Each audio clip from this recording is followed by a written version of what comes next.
Hey guys, I just touched down in the coldest capital in the world, in one of the most sparsely populated countries. And right in front of me is the Khan himself, not Ricardo Montalban, but Chinggis Khan. Check this out. And here in Sukhbaatar Square, where I'm at, they have a giant statue, and it's even more impressive in person. It looks small in this video, but let me try to get a closer shot. There's the Khan himself, and of course he's a big figure in history. Not only did he depopulate much of the earth, but he also populated it. In fact, 1 out of every 200 people have Chinggis Khan's or Chinggis Khan's DNA. I also like the warriors that stand next to Chinggis Khan here in the square. They look really tough on their horses. And here's a view of what the square looks like.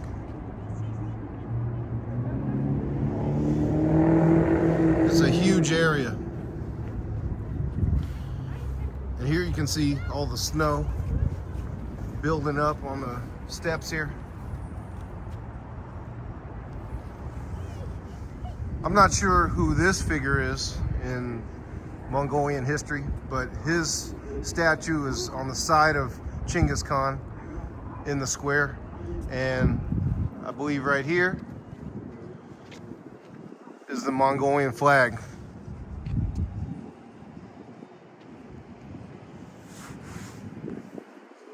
Right in front of me here is who the square was named after right here. And it's Sukhbaatar. And one thing you'll see a lot in Mongolia is a lot of the statues and photos and art is of warriors on horses, because that's their history. They were conquerors back in the day. It's only about 20 degrees here in Ulaanbaatar, so they're even able to have ice sculptures all around the square here. Notice right here, a little ice house, and they have all these sculptures right here, and of course they're just ice. All I need is some soda. And they have even an ice playground for the kids to play on right here. Little ice slides. So even in the snow, the kids have a little playground of ice to play on here in the square.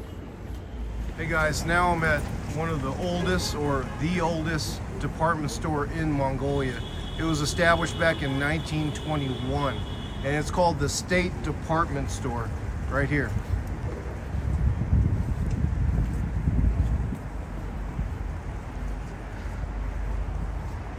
And it's a huge tourist attraction here in Ulaanbaatar for whatever reason, but I guess we're gonna find out when we go inside. So come with me into the State Department Store.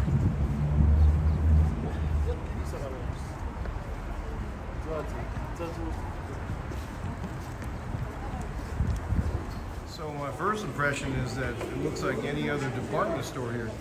There's some food right here, which has Mongolian, Japanese, as well as Chinese food. Oh, and Korean food. So the Asian food zone. They do have some cars in here. Cars that definitely aren't from America. I don't know which country these cars are made. That's a pretty cool van though. So let's look for something interesting to look at around here. So I've been walking around this grocery store for about 25 minutes looking for chapstick of some sort. I'm going up to every employee, and I thought they don't have any, but it looks like I found something. And it says here 3-in-1 repair. And I really need to introduce this country to some some medicated chapstick because, Lord, my lips are falling apart in this cold weather. I don't know how the people do it out here. So let me go ahead and purchase this and then walk throughout the rest of the mall here. So I finally was able to buy my lip protector, and look what I ran into. I found a Russian eatery right here. And of course, I don't know how to pronounce that. It's right next to Pizza Hut though. And here they got the pierogies, and they have quite a few interesting looking food items here. Things I don't know what they are. Obviously this is chicken here, but they have other Russian items. So when I get the opportunity, I'm definitely going to check this place out and try at least a pierogi. Let me get out of this ground floor and go upstairs and see what else is in the State Department store. So I've been walking around the State Department store and everything seems pretty basic. Downstairs they have groceries and normal goods. And as you go up, pretty run-of-the-mill stuff, electronics, those type items. But this particular floor here, on the 4th floor, they have stuff that is made here in Mongolia. And what's really popular is the cashmere. So you'll notice all the Mongolian cashmere and the cool outfits that the natives here wear. A lot of Mongolian cashmere and traditional clothing. So, you know, I would love to buy something traditional, but of course I'd wear it here and probably never wear it again. So I don't know if I'll grab anything cashmere here, but there's just loads of different brands of cashmere here. Right here, there's one called Gobi cashmere. And there's just so many hats and different types of sweaters, everything, anything and everything cashmere here. Now this floor right here is the floor with the cool stuff, and this is the 6th floor of the State Department store, and they have actually souvenirs that you'd want to take home with you. Notice this cool art that they have of the Mongolians, and just many different type of scenic photos of Mongolia. Of course, pictures of Chinggis Khan right there. Vases, sculptures, literally anything that you want to take home with you that'll remind you of Mongolia, you can get on this floor right here. Here's more pictures of Chinggis Khan, and this is probably the most famous painting of Chinggis here. Now I'm walking up on the traditional clothing of Mongolia right here, and here's the eagle hunters and their clothing. You can see they got the little thing for the arm for when you hold the eagles, and I love these. I love the Mongolian hats that they have, all different types of fur hats, and these are all perfect for this cold weather. I'm headed to a museum right now here in Ulaanbaatar, and it's the Chinggis Khaan Museum.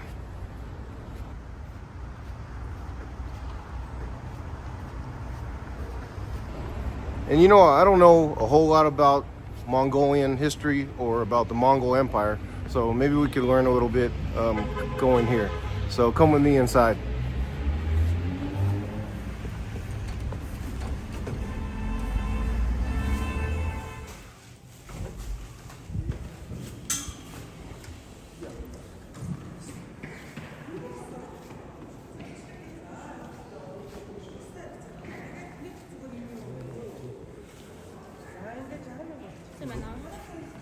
So here's the general admission tickets right here. As you can see, the adult is 30,000. Yeah. So I'm gonna go ahead and buy a ticket and go inside. All right, so I just got my ticket and I entered.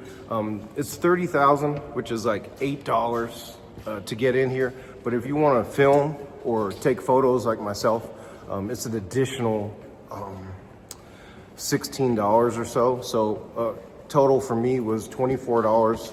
You can pay using your credit card or by cash. Let's see what's in store here at the Chinggis Khan or Chinggis Khaan Museum. So here is a statue of the OG of the nomadic lifestyle and of the military force that they had back then. It says that he started back in 209 BC to 174 BC. So a very long time ago. The sculptures they have here are so amazing. And take a look at this art that they have. It's so rich in colors and beautiful, seeing the Mongolian art that they have. Right here is a cart for the aristocrats during the Mongol Empire, what they rode around in. So it was probably pretty nice to be driven around in this thing, even though I imagine it was still pretty bumpy in that thing. So there's no shocks on that bad boy. Here's what's left of the artifacts of the Mongol Empire, the clothing that they wore, as well as, of course, the archery, and the bow and arrow you see here. And this is what they looked like back then. And here's the horse saddle, and here's parts of their clothing. You can see they used leather and fur to stay warm back then. This particular area is the horse equipment that was used in the beginning of the Mongol Empire. And you know, the horses were so key to the nomadic lifestyle that they live. And even to this day, horseback riding, one of the guys I talked to said that 50% of Mongolians know how to ride a horse. So that's a pretty large amount of the population that still know how to ride horses to this day. Here's another piece of art showing what life was like at the royal court during the period of the Khans. And it's just such beautiful art that they have at this museum here.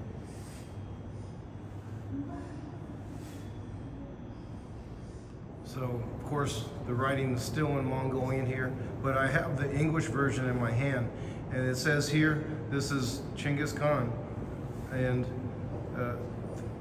he says he's the ruler of the Mongol Empire and is credited by researchers and scientists with the following: an intellectual person who founded the Mongol state, a great general who left an indelible mark on the military culture of the world, a contributing founder of the world as we know it today.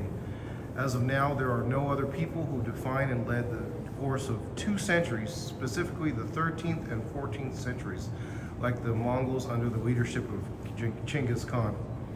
The speed of Chinggis Khan then can be compared to the speed of the internet today, with the Mongols mastering the most advanced technology of the time and creating and organizing a powerful military force.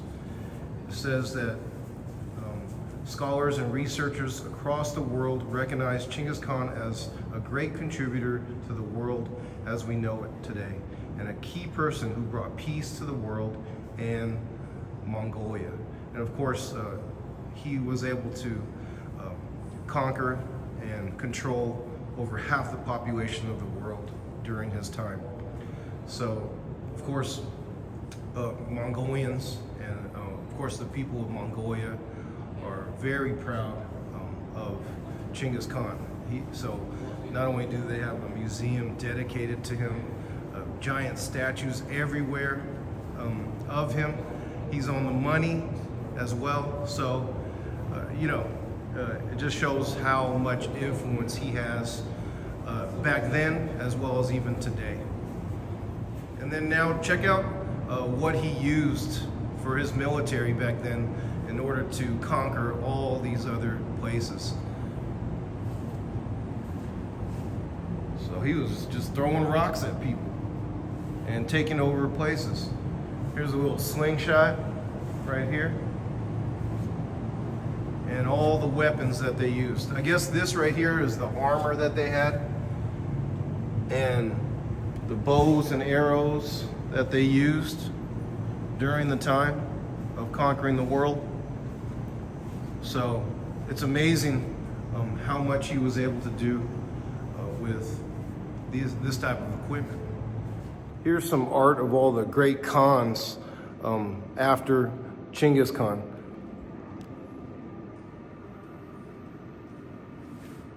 And one thing about all the Khans, as I'm seeing here, is, you know, peace was never on the cards for the nomads back then.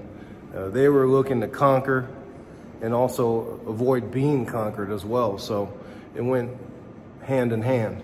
So this room is just filled with all the robes of the women as well as the men during the centuries. And here's another one of the one that looks like Queen Amidala.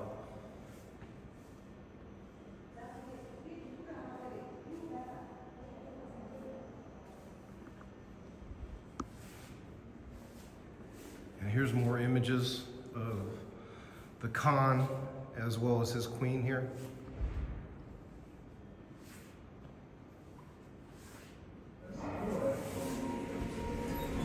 So that's it for the Chinggis Khan Museum. I learned a little bit, and you know, I'm not really a museum person, but it was nice, and I think it's worthwhile for me to just learn a little bit about the Mongol Empire and how they lived, as well as about how they were able to conquer throughout the years and become the biggest empire in history. And here, right behind me, you can see Chinggis Khan. So that's it, guys. I hope you enjoyed this. I know for some people, museums are boring, but you gotta go if you come to Mongolia.